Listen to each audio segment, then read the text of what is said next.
Bom dia, meu querido irmão, bom dia a cada um dos amigos que está conosco, que Deus abençoe, que Deus prepare esse momento muito especial para recebermos a palavra de Deus. Sabe uma coisa, irmãos? Estudar a Bíblia não é uma opção.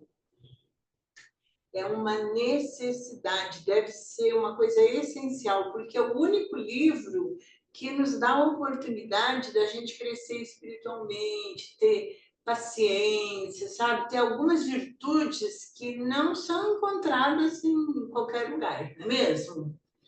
Nós estamos aqui com o pastor Ivan e temos o privilégio nesta manhã de estarmos estudando mais um pedaço do nosso amado evangelista Marcos. Amém. Bom dia a todos. Que a graça e a paz do nosso Senhor Jesus Cristo permaneça com todos de modo muito especial. Como a irmã Jo colocou, estudar a Bíblia faz parte da nossa essência cristã.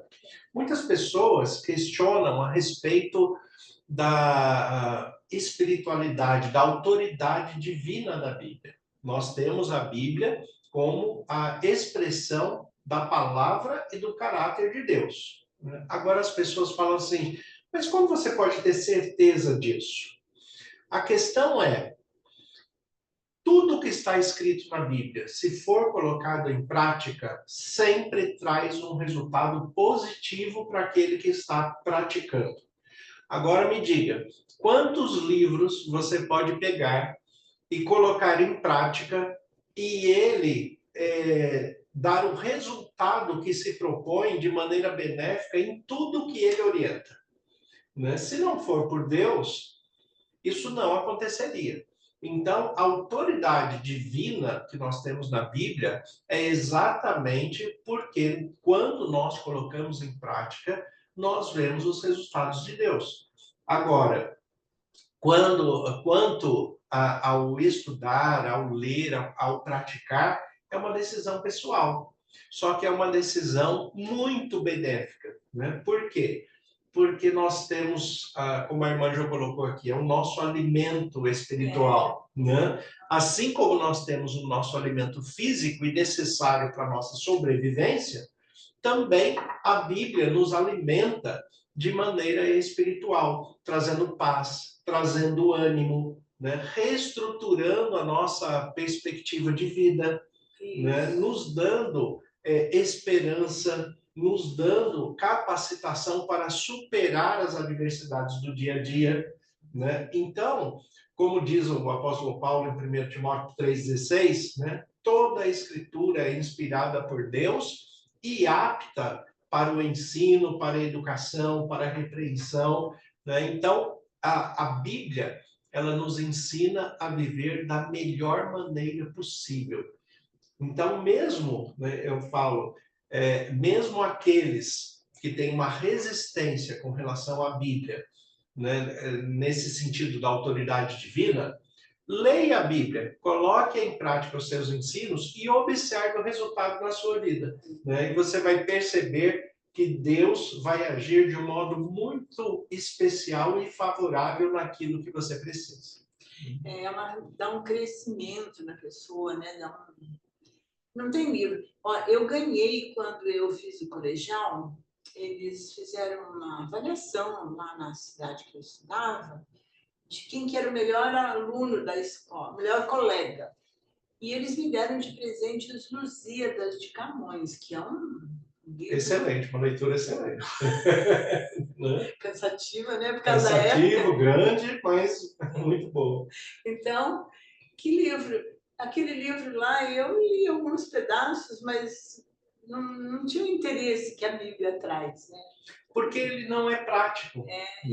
Ele traz alguns conceitos interessantes, até a respeito da vida mesmo, traz muitos conceitos interessantes, mas ele é um conto, uma história. E a Bíblia não. A Bíblia, ela é a história da minha vida com Deus. Isso é muito bom, muito bom. Por isso que nós estamos aqui, desejamos a todos vocês um estudo assim que preencha a vida também, Vamos fazer uma oração antes de começar? Sim. Querido Deus, agradecemos por esta oportunidade de estarmos juntos com os nossos irmãos, com os nossos amigos, com aqueles que apreciam o estudo da Tua Santa Palavra. Fica conosco nesta manhã e abençoa para que esse estudo nos edifique, Senhor, nos mostre o Teu santo caráter e nos ajude a ser mais semelhantes a Jesus. Nós pedimos em nome de Jesus. Amém. Amém.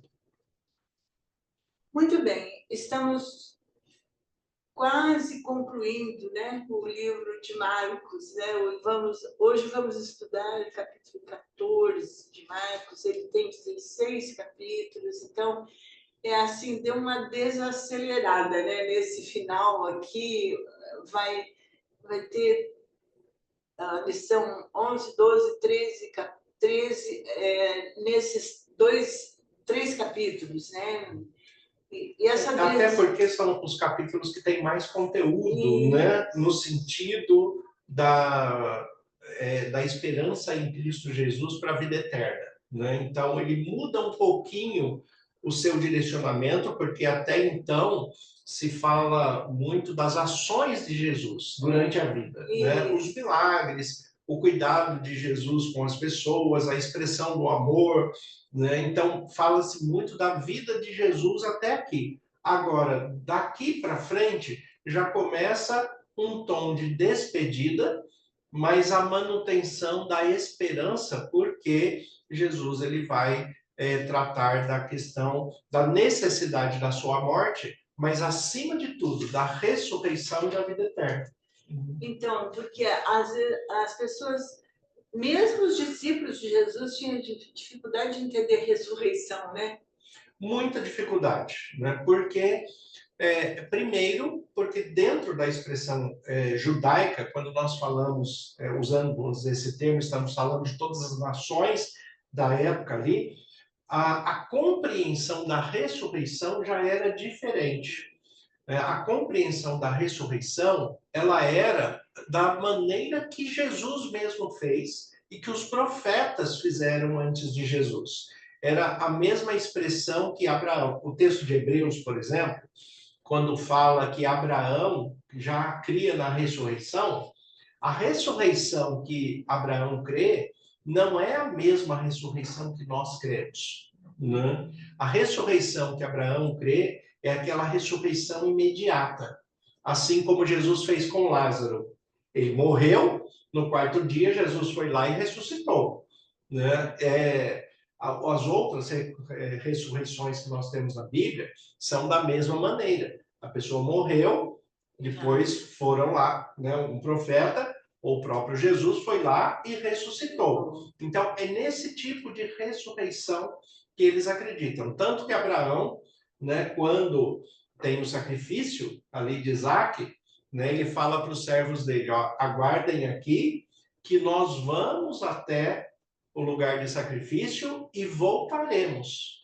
Ele nunca disse eu vou voltar, né? Voltaremos. Por que ele fala voltaremos? Daí Paulo em Hebreus explica, né? Em Hebreus 11, Paulo explica que ele fala que voltaremos porque ele cria na ressurreição.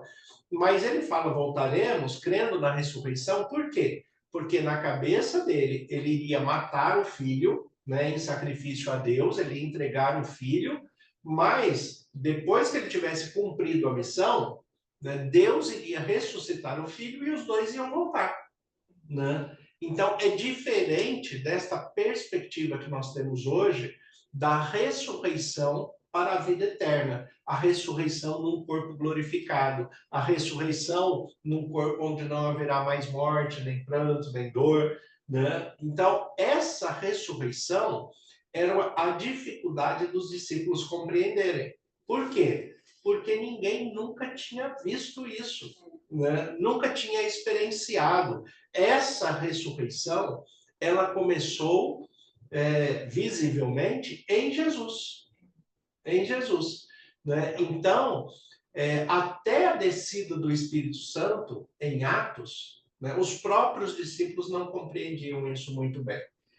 Porque também hoje nós temos esse episódio, né? Que é o fato do Espírito Santo habitar em nós. né? Então, e a Bíblia fala que as questões espirituais se discernem espiritualmente, né? Então, nós compreendemos com maior facilidade porque o Espírito Santo habita em nós, né? Os discípulos não tinham isso. Então, eles tinham muita dificuldade de compreender algumas coisas. Mas o que eles compreenderam foi suficiente para manter a fé, para receber o Espírito Santo, como Jesus fala, permanecer em Jerusalém até que do alto sejais revestidos. Revestidos de poder, né? Então, eles permaneceram ali, foram revestidos pelo Espírito Santo e continuaram a pregação do Evangelho, agora compreendendo a ressurreição, né? Mas foi um processo, assim, difícil, né? Tanto que isso gerou o desapontamento na morte de Jesus. Né? Eles ficaram muito tristes, né? Ficaram extremamente tristes. Né? Então, esse conjunto de fatores espirituais que Jesus está apresentando, né, agora passa a ter um contexto assim de novidade, né? Novidade no sentido de coisas que eles nunca viram e nem imaginavam que seria possível. É interessante, né? O crescimento que eles tiveram do ponto de vista espiritual, né? Mas nosso comentário aqui, ele é interessante, porque em Marcos 14, os primeiros 11 versos, eles falam de duas histórias que são relatadas e são conflitantes até, não é? Que fala de uma mulher, né, que ungiu os pés de Jesus com um perfume de nardo muito caro. E houve, assim, até uma desavença, né? As pessoas falam, nossa, para que isso, esse desperdício, né? Esse texto tem uma questão cultural muito importante de ser observada. Essa mulher, né, que derrama o bálsamo, e aqui o texto fala que esse bálsamo ele era caríssimo para os valores da época, 300 denários, o que, fazendo uma conta, pelo que nós temos de conhecimento da história para os nossos dias de hoje, daria aproximadamente 5 mil reais. Né? Então, um perfume de 5 mil reais não é tão barato.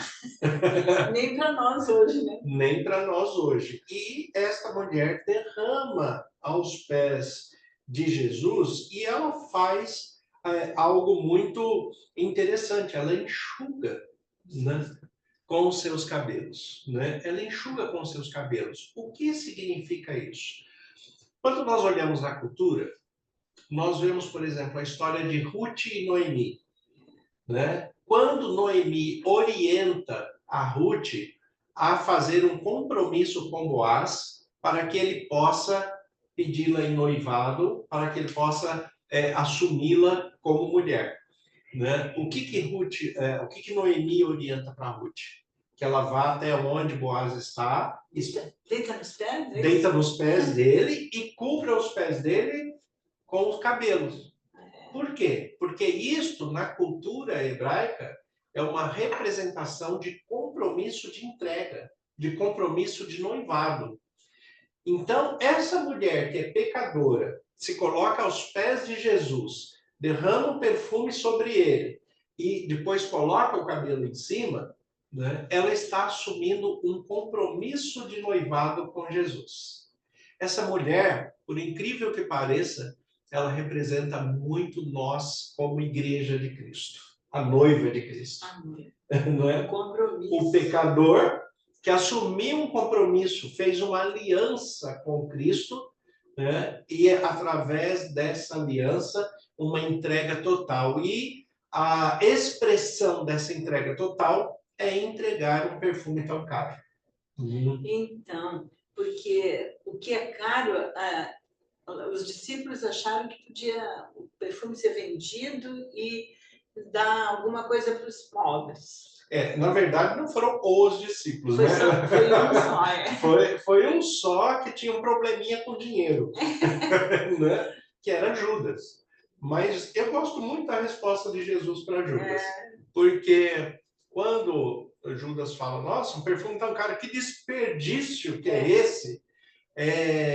Isso seria muito mais vantajoso se vendesse e distribuísse os valores aos pobres. A resposta de Jesus é maravilhosa. A resposta de Jesus é: os pobres sempre estarão entre vocês. O que Jesus está falando é: você nunca vai conseguir resolver o problema da pobreza em geral, né? Você consegue resolver o problema daquela pessoa individualmente que se dispõe a entregar a sua vida a Cristo. Essa pessoa vai ter uma perspectiva de vida diferente. Agora, você querer resolver as coisas de maneira coletiva, não, não vai acontecer, né? Então, o que Jesus está falando é: se você pegasse esse valor, distribuísse aos pobres, todos continuariam pobres do mesmo jeito.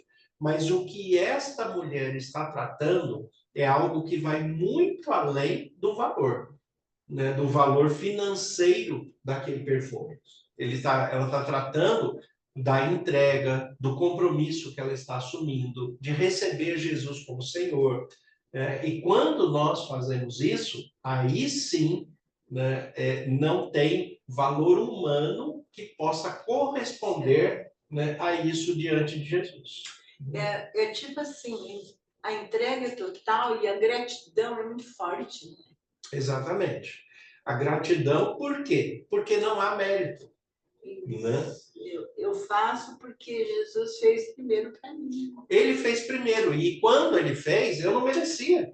Né? Paulo fala que Deus prova o seu amor por nós, tendo Jesus se entregue, nós sendo ainda pecadores. Né? Então, nós não temos mérito para isso, mas mesmo assim, nós recebemos e por isso somos gratos a uma dívida que nós não temos nem como pagar, nem como mensurar, quanto mais pagar.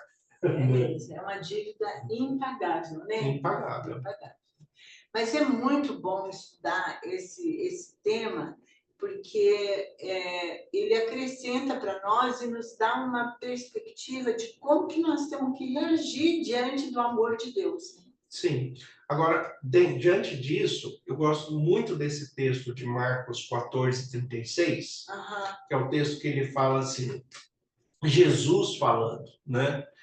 Abba, Pai, né? Tudo te é possível. Passa de mim este cálice, porém, não seja o que eu quero, e sim o que tu queres. Jesus, ele está conversando com Deus, o Pai, ele está orando, né, dentro de uma situação em que ele sabe que ele tem que passar, mas ele não quer passar. Né? Agora, dentro desse versículo, existe algo que é muito importante a gente ressaltar. Jesus apresentando todo o seu momento na perspectiva da humanidade. A começar dessa expressão que Marcos coloca aqui, Jesus se referindo a Deus como Abba. Abba é uma expressão hebraica, já no contexto do aramaico, que é um dialeto mais popular do hebraico. Então, Abba, ele é uma expressão para designar um pai por adoção. Agora, a questão é, Jesus, enquanto Filho de Deus unigênito, né, aquele que se fez carne e habitou entre nós, porque ele era Deus, né, ele não pode chamar Deus de Abba, porque ele é da mesma essência. Ele não é adotivo. Ele não é adotivo, ele é filho mesmo, ele é filho natural. Mas quando ele chama Deus de Abba, ele está se posicionando na sua humanidade, representando cada um de nós que somos adotados. Né? Que lindo isso, né? E o Abba, no contexto grego, que vai ser adotada a expressão no contexto grego, ele tem uma expressão muito bonita do amor que é visto na adoção. Muitos pais e mães que têm filhos por adoção sabem disso, né? Que até se usa uma expressão que é muito própria e faz parte do Abba, né? Que é o filho do coração. Né? O filho não foi gestado, não foi gerado no útero, foi gerado no coração. E esse pensamento, ele é um pensamento grego. Né? O grego, eles falavam que o filho adotado, ele tem até um valor maior do que o filho natural. Porque o filho natural, às vezes, ele vem de uma maneira até indesejada, né? Muitos. Ou inesperada, ou indesejada, né? Quantas pessoas ficaram grávidas sem querer, né? Não queriam engravidar naquele momento, acabaram engravidando, né? E muitos rejeitam, né, a gestação porque não queriam o filho. Mas como faz parte da natureza humana, então vem, né? Agora o Abba não. O filho do Abba, o adotado, eu quis, foi eu que fui atrás, eu escolhi, né? Então, quando Deus olha para a gente como Abba, né, na expressão do texto grego, ele está falando, foi Deus que me escolheu, né? Então, nós podemos dizer e ser gratos a Deus, porque Deus nos escolheu para sermos seus filhos e filhas, né? Olha que lindo, né? E realmente, quando nós reconhecemos o amor de Deus por nós, é impossível ficar sem adotá-lo como pai. Exatamente, é uma adoção inversa, né? Deus está disponível a todos, mas nós o adotamos como pai. E ele aguarda que nós busquemos essa adoção. Agora, um outro detalhe que tem nesse verso é a questão da soberania divina, que isso nós temos que ter consciência quando Jesus, aqui, repetindo mais uma vez, né, ele está expressando a sua humanidade, e dentro da sua humanidade, ele fala, olha, eu não quero passar por isso. Eu não gostaria de passar por isso. Porque quem é que quer passar por dor? Nossa, ninguém escolhe isso, né? Quem quer passar por dor, sofrimento, humilhação, angústia? Ninguém quer passar por isso. Então ele está falando, eu também não quero passar por isso. Jesus está falando, mas que seja feita a sua vontade. A sua vontade. Então ele mostra, apresenta assim a angústia dele, né, o desejo dele. Se for possível, tira isso de mim. Ele sabe que para Deus tudo é possível. Se Deus quisesse, não teria enviado Jesus para a cruz, né? Mas ele fala: seja feita a tua vontade. O que tu queres, não é o que eu quero, é o que o Senhor quer, né? E por ter aceito a vontade de Deus, o Pai, é que ele cumpriu a sua missão e recebeu o trono de glória. Então, é interessante isso, porque Jesus não queria, mas aceitou, né, ser obediente, como a Bíblia te fala, até a morte, morte de cruz, né, porque não era uma morte fácil. Não. Era uma morte muito ignominiosa, né? Era uma morte humilhante, né? Era algo tão terrível que, apesar dos romanos terem adotado esse tipo de pena capital, mas eles não aplicavam a cidadãos romanos. A crucificação era só para cidadão que não fosse romano. Tanto que Paulo, por exemplo, quando ele é condenado, ele não é condenado à cruz como Pedro. Pedro já Né? foi. Pedro foi condenado à cruz, né? Mas Paulo não. Por quê? Porque Paulo é cidadão romano, né? A pena não é aplicada para cidadão romano de tão humilhante que ela era, né? Então era algo assim terrível, que como nós não temos em nenhuma parte do mundo, então nós não temos ideia do que é de fato, né? O Mel Gibson, no filme A Paixão de Cristo, ele mostra alguns detalhes ali muito pertinentes ao que era, muito próximo ao que era, e a gente ia ver no filme que aquilo era um horror. Então, aí, aqui o autor desse texto, ele aplicou Romanos 8:28, né? Que é um texto muito interessante, esse Romanos 8:28, né? Quando Paulo descreveu, né, que nós precisamos nos submeter à vontade de Deus, né? A vontade de Deus sempre tem que ser soberana em todas as decisões da nossa vida. Por quê? Porque ele vai ter o melhor direcionamento. E outra coisa, ele sabe o futuro, né? Nós ficamos em dúvida a respeito de como vai ser, qual vai ser o resultado, mas Deus já sabe o resultado. Então, quando nós entregamos tudo nas mãos dele, nós temos uma perspectiva, uma expressão de confiança, né? Sabendo que não vai dar certo. Se Deus está falando que é para ir por aqui, então eu vou. Eu não sei como vai ser, mas eu sei que vai dar certo. Que bom, né? Que bom ter. E nós cristãos, irmãos, nós temos essa certeza, né? Podemos adquirir essa certeza se entregarmos a vida a Jesus. Exatamente. E desta maneira, com essa certeza, é que nós passamos a vida, como diz a Bíblia, lançando fora o medo. Né? Por quê? Porque a gente passa a não ter medo de nada, desde que nós estejamos no centro da vontade de Deus, e este nada é nada, nem mesmo a morte. Nem a morte pode nos dar, assim, vamos dizer, um afastamento, né? Não, é o que Paulo fala, né? O que nos separará do amor de Cristo? Né? Será a morte, a nudez, a fome, a adversidade da vida? Nada pode me separar do amor de Cristo, né? Por quê?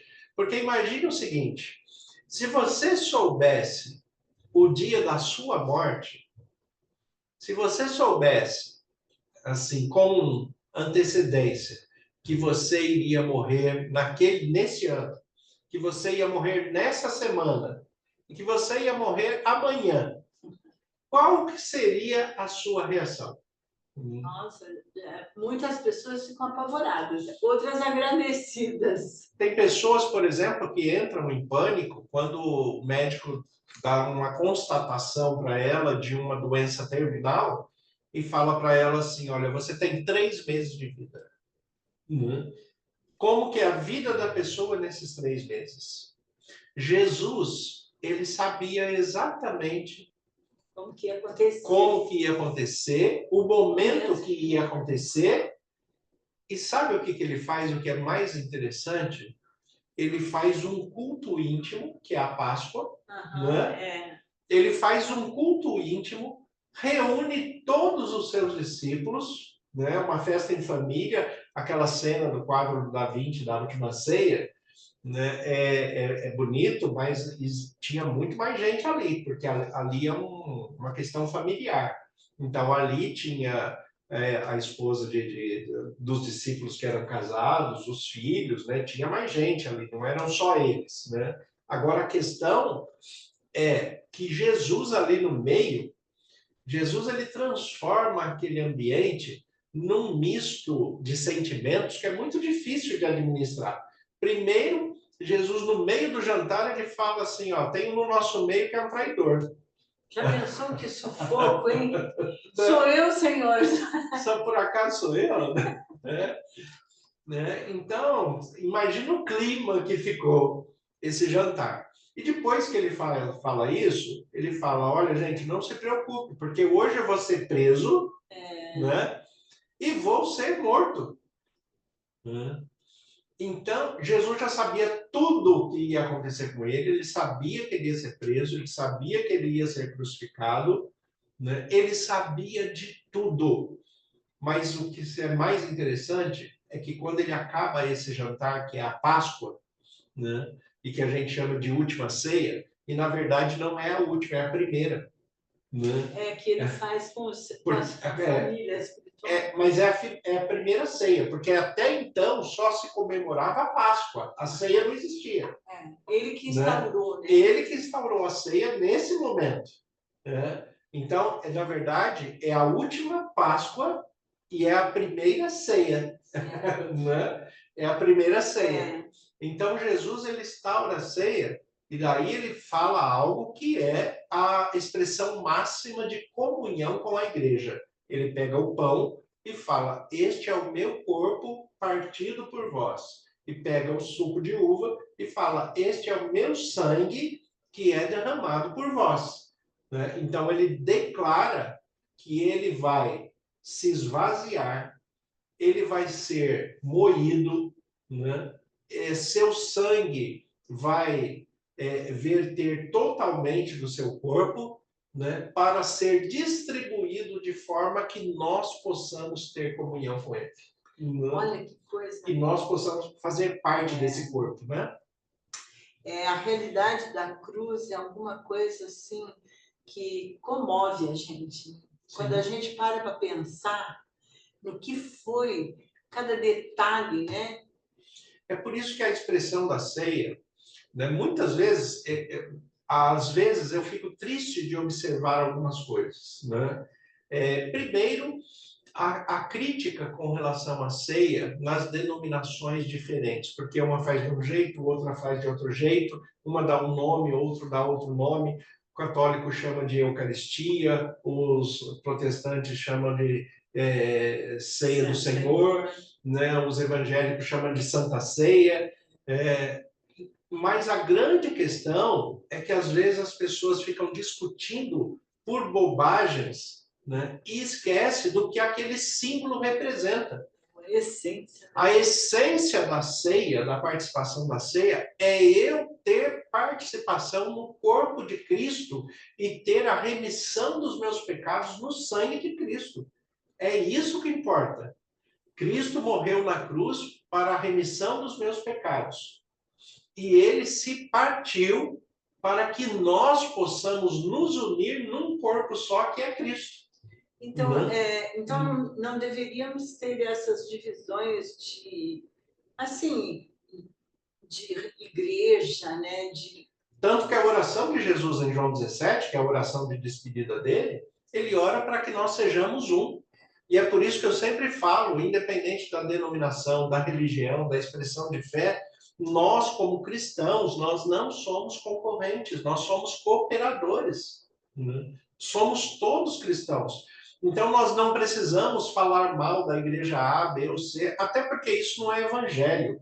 O evangelho é uma expressão de amor, da vivência dos ensinos de Cristo. É por isso que nós somos cristãos, porque vivemos segundo a autoridade de Cristo, né? E ao participarmos da ceia do Senhor, da Santa Ceia, da Eucaristia, né? Ao participar, nós estamos nos unindo no corpo de Cristo. Ao participar do cálice, nós estamos tendo a remissão dos nossos pecados para o perdão, para a vida eterna. Né? Então, isso deve nos unir, não nos separar. Eu sempre proclamo também essa ideia, né, de que vejamos, não importa, você crê que Jesus é o seu Salvador? É o que importa. Jesus é seu Salvador, é o meu também. Sim. E o que é crer? É isso que as pessoas têm que compreender também. Crer não é para acreditar que ele existe, que ele é filho de Deus, que ele se entregou na cruz. É claro que tudo isso eu tenho que acreditar. Sim. Mas crer não é só isso, porque isso, Tiago fala que até os demônios creem também, né? E isso não gera salvação. A questão é o que é crer. Quando eu acredito numa coisa, eu coloco em prática. A prática mostra o que eu creio. É por isso que o Tiago, quando ele escreve, ele fala: a fé sem obras é morta. Por que ele fala isso? Né? Ele fala isso porque se eu falo que eu creio, mas eu não pratico, é porque eu não creio. Eu uso o exemplo do refrigerante. Muitas pessoas falam que refrigerante pode acelerar um processo no desenvolvimento do câncer, por exemplo. Né? Apesar das pessoas falarem isso, eu não acredito. Eu tenho a informação, mas eu não acredito nela. Porque se eu acreditasse, eu pararia de tomar refrigerante. Né?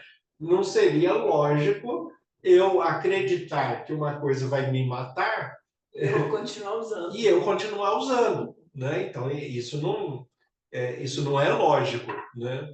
Não é racional que aconteça desse jeito. Então, quando nós acreditamos numa coisa, nós colocamos de fato em prática.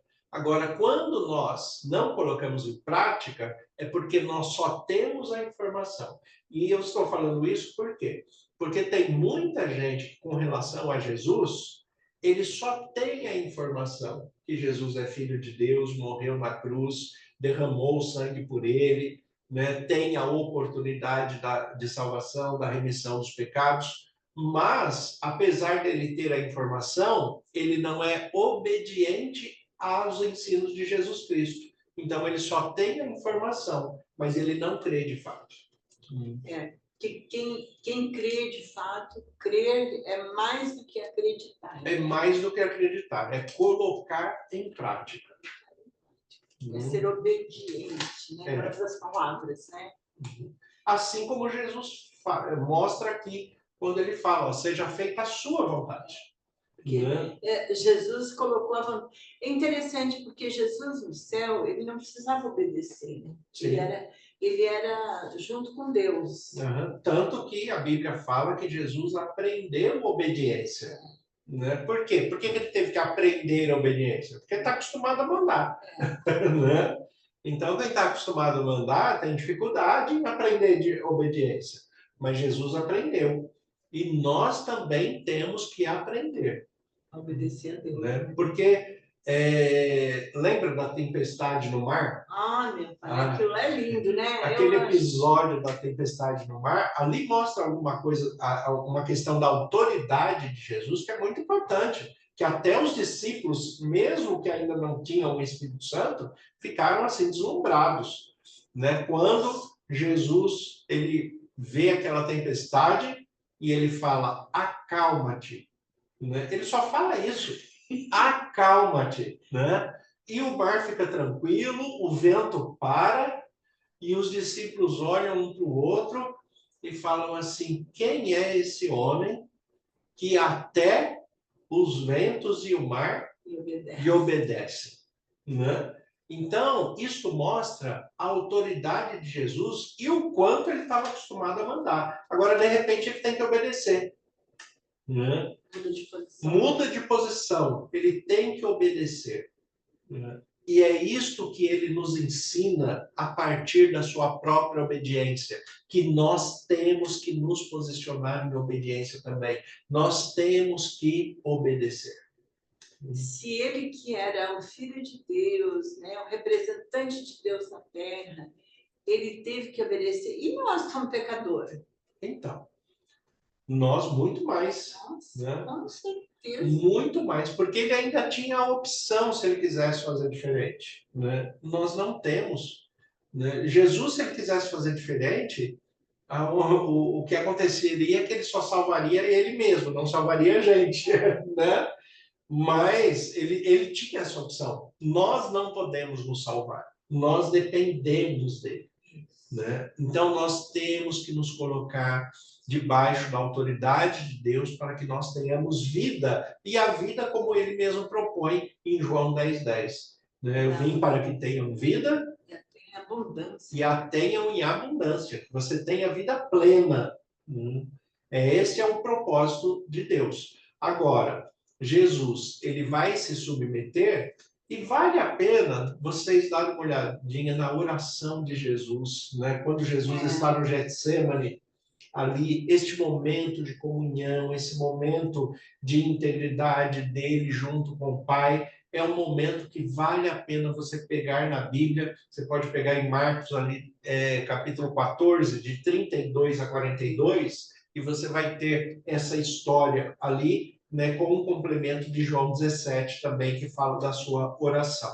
Né? Então, este é um momento importantíssimo da vida de Jesus e que deve ser o momento de todo cristão.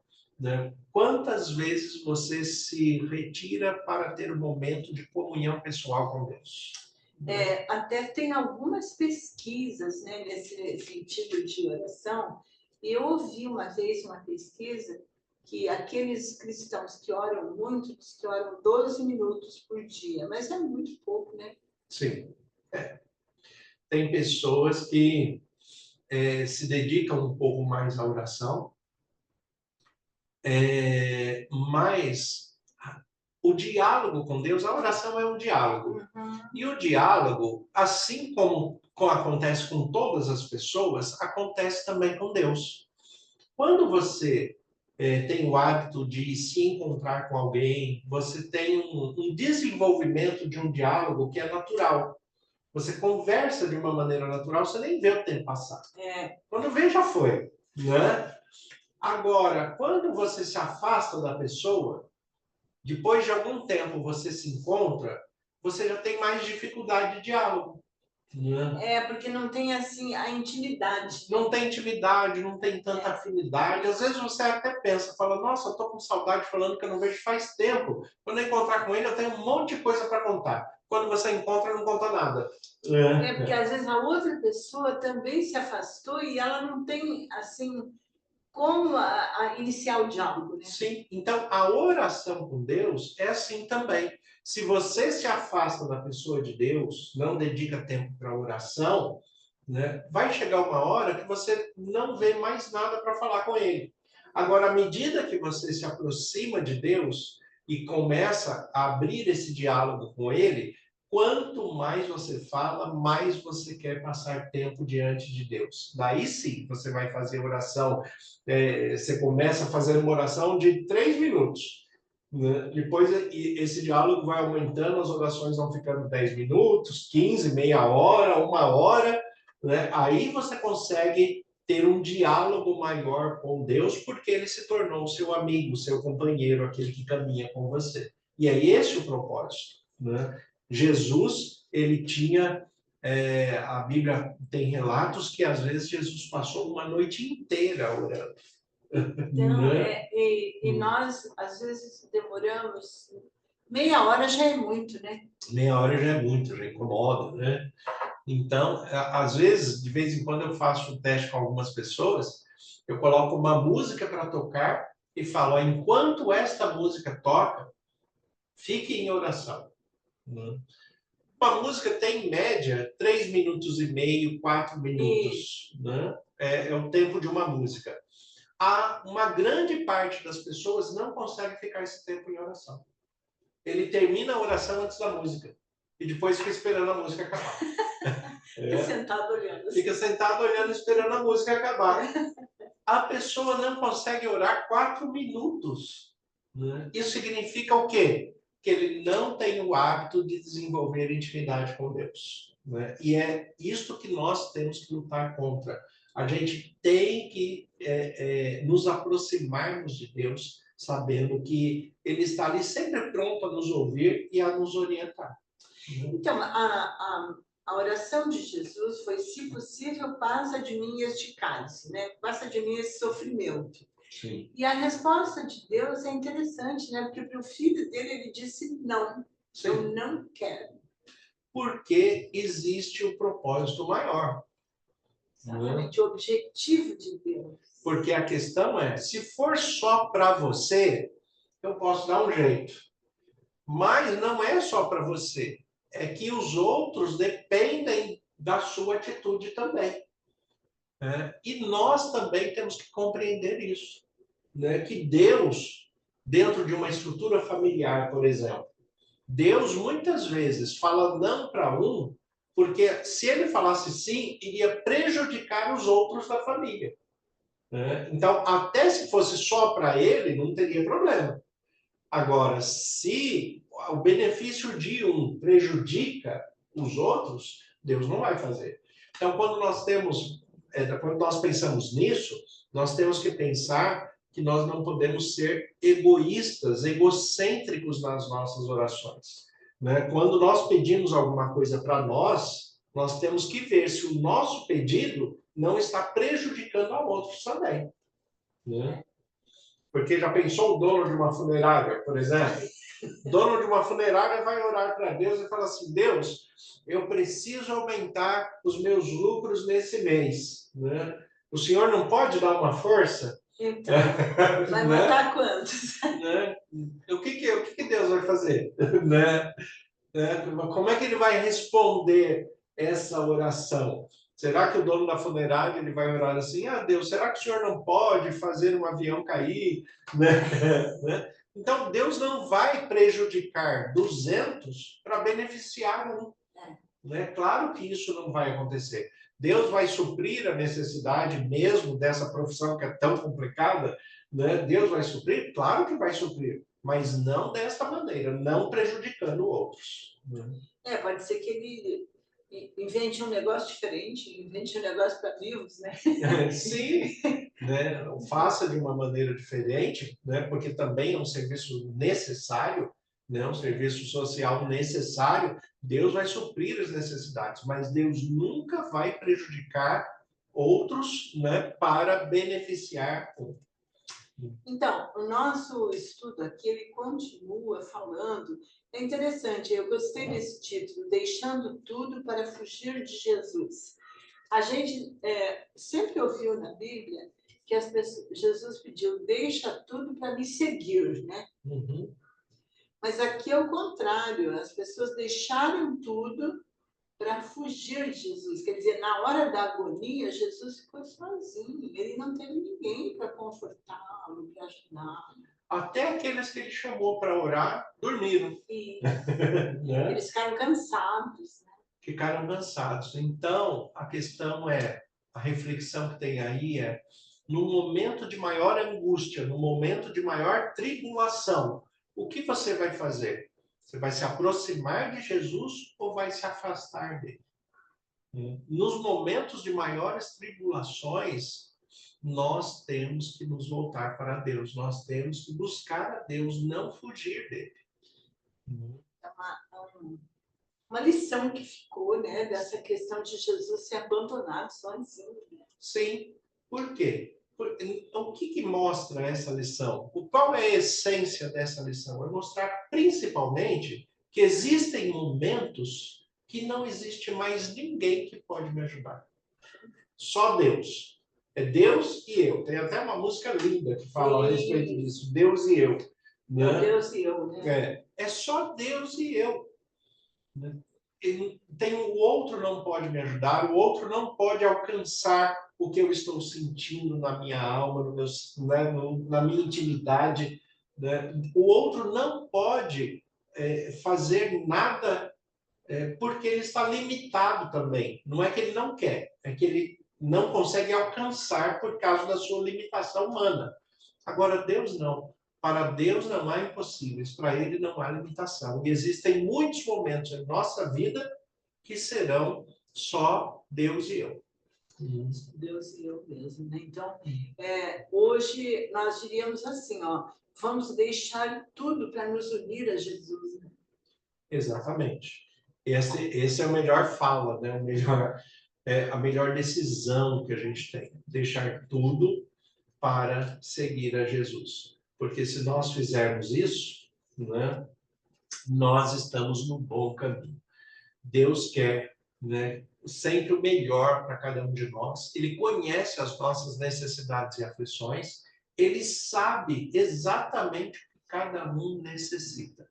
Então, buscar a Jesus é manter a esperança e a confiança. Se afastar dele é quando nós vamos perdendo a confiança e a esperança. Então, a base do relacionamento, até conjugal e familiar, né, é confiança.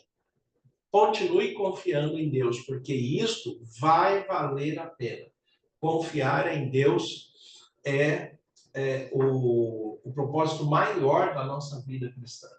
Né? E nós sabemos que quando nós depositamos a nossa confiança, Deus nunca nos decepciona.